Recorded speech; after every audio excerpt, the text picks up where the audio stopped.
Cricket உலகின் புனித பூமியான Lord's மைதானத்தில் இந்தியா, இங்கிலாந்து அணிகளுக்கு இடையிலான 3வது டெஸ்ட் போட்டி ஒரு பரபரப்பான கட்டத்தை எட்டியது.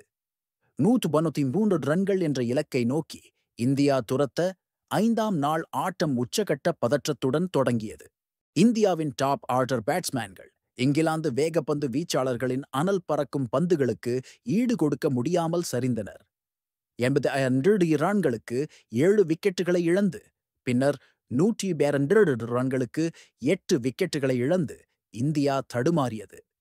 Jofra Archer, Ben Stokes, Brydon Carse ஆகியோரின் அபார பந்துவீச்சில் இந்திய பேட்ஸ்மேன்கள் அடுத்தடுத்து வெளியேறினர்.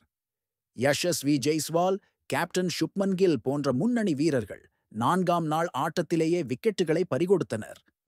58 ரன்களுக்கு 4 விக்கெட்டுகளை இழந்து 4ஆம் நாள் ஆட்டத்தை முடித்த இந்தியா 5ஆம் நாள் காலையில் மேலும் சரிவை சந்தித்தது. இங்கிலாந்து அணி எளிதாக வெற்றி பெறும் என அனைவரும் எதிர்பார்த்தனர். ஆனால் ரவீந்திர ஜடேஜா களத்தில் இருந்தார். தோல்வியை ஒப்புக்கொள்ள மனமில்லாமல் அவர் ஒரு தனி ஒருவன் போராட்டத்தை தொடங்கினார். இங்கிலாந்து பந்துவீச்சாளர்களின் தாக்குதலை உறுதியுடன் எதிர்கொண்டார். அவர் களத்தில் நின்ற ஒவ்வொரு கணமும் இந்திய ரசிகர்களுக்கு ஒரு சிறு நம்பிக்கையை அளித்தது. ஜடேஜாவின் இந்த உறுதியான ஆட்டம் இங்கிலாந்து அணியை ஆச்சரியத்தில் ஆழ்த்தியது. ஜடேஜாவுக்கு உறுதுணையாக இந்திய அணியின் 10 மற்றும் 11ஆம் நிலை பேட்ஸ்மேன்களான ஜஸ்பிரித் பும்ரா மற்றும் முகமது சிராஜ் களமிறங்கினர். அவர்கள் இருவரும் முன்னணி பேட்ஸ்மேன்களுக்கு இணையாக பொறுமையையும் மன உறுதியையும் வெளிப்படுத்தினர்.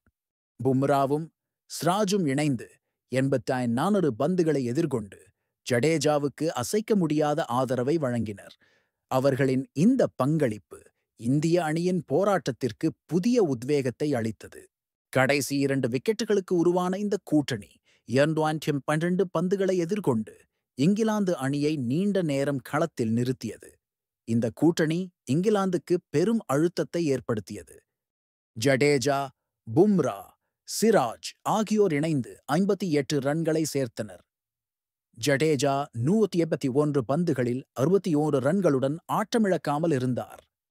இருப்பினும் இந்தியாவின் முந்தைய சரிவு ஏற்படுத்திய பாதிப்பை இந்த கூட்டணி சரி செய்ய முடியவில்லை. இந்தியா இலக்கை எட்ட 21 ரன்கள் குறைவாகவே எடுத்தது. வெற்றிக்கு மிக அருகில் வந்து அதை அடைய முடியாமல் போனது இந்திய ரசிகர்களுக்கு பெரும் ஏமாற்றத்தை அளித்தது. இந்த தோல்வி பல கேள்விகளை எழுப்பியது. ஜடேஜா டெய்லெண்டர்களுடன் பேட் செய்தபோது மிகவும் எச்சரிக்கையுடன் விளையாடினார். இங்கிலாந்து பந்துவீச்சாளர்களுக்கு எந்த வாய்ப்பையும் அளிக்காமல் நிதானமாக ரன்களை சேர்த்தார்.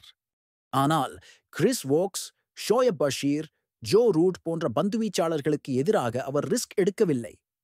ஆடுகளம் சூழற்பந்து வீச்சாளர்களுக்கு சாதகமாக இல்லை என்ற போதிலும் அவர் அதிரடி காட்டவில்லை. இந்திய அணியின் முன்னாள் கேப்டன் அனில் கும்ப்ளே ஜடேஜாவின் அணுகுமுறையை விமர்சித்தார். அவர் ஜடேஜா இன்னும் சில கணக்கிடப்பட்ட ரிஸ்குகளை எடுத்திருக்கலாம் என்று கருத்து தெரிவித்தார். குறிப்பாக கிறிஸ் வோக்ஸ் மற்றும் சுழற்பந்து வீச்சாளர்களுக்கு எதிராக ஜடேஜா அதிரடி காட்டியிருக்கலாம் என்றார். ஜடேஜா கடினமான ஆடுகளங்களிலும் சிறந்த பந்துவீச்சாளர்களுக்கும் எதிராக விளையாடியவர் என்பதை கும்ப்ளே சுட்டிக்காட்டினார். ஆனால் கிரிக்கெட் ஜாம்பவான் சுனில் கவாஸ்கர் ஜடேஜாவின் அணுகுமுறையை ஆதரித்தார்.